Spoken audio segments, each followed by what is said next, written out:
Mtihani mutapita. Bwana sifiwe. Hiyo si mtihani. Bwana sifiwe. Asubuhi ya leo vile last Sunday tulikuwa tunaongea vitu ambazo zinasababisha Mungu kukuacha,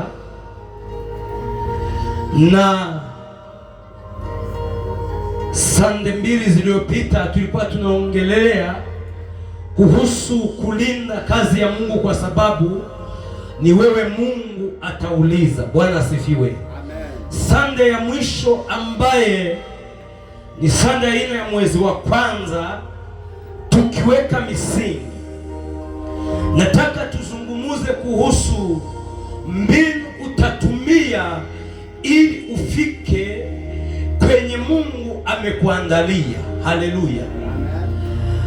Ukimaliza kufanya kazi ya Mungu, ukimaliza kujua kile kilichokuleta kanisani, ukimaliza kujua kusudi lako katika kumtumikia Mungu, ukimaliza kujua wito wako, ukimaliza kuacha ama kujilinda ili makosa Eli alitenda wewe usiyafanye katika huduma, ukimaliza, haleluya, kujiheshimu, kulinda mafuta, kulinda vifaa vilivyoweka wakfu kufanya kazi ya Mungu, ukimaliza kuheshimu watumishi wa Mungu, ukimaliza, haleluya, kuridhika, kuna mbinu unaweza tumia ili ufike mahali Mungu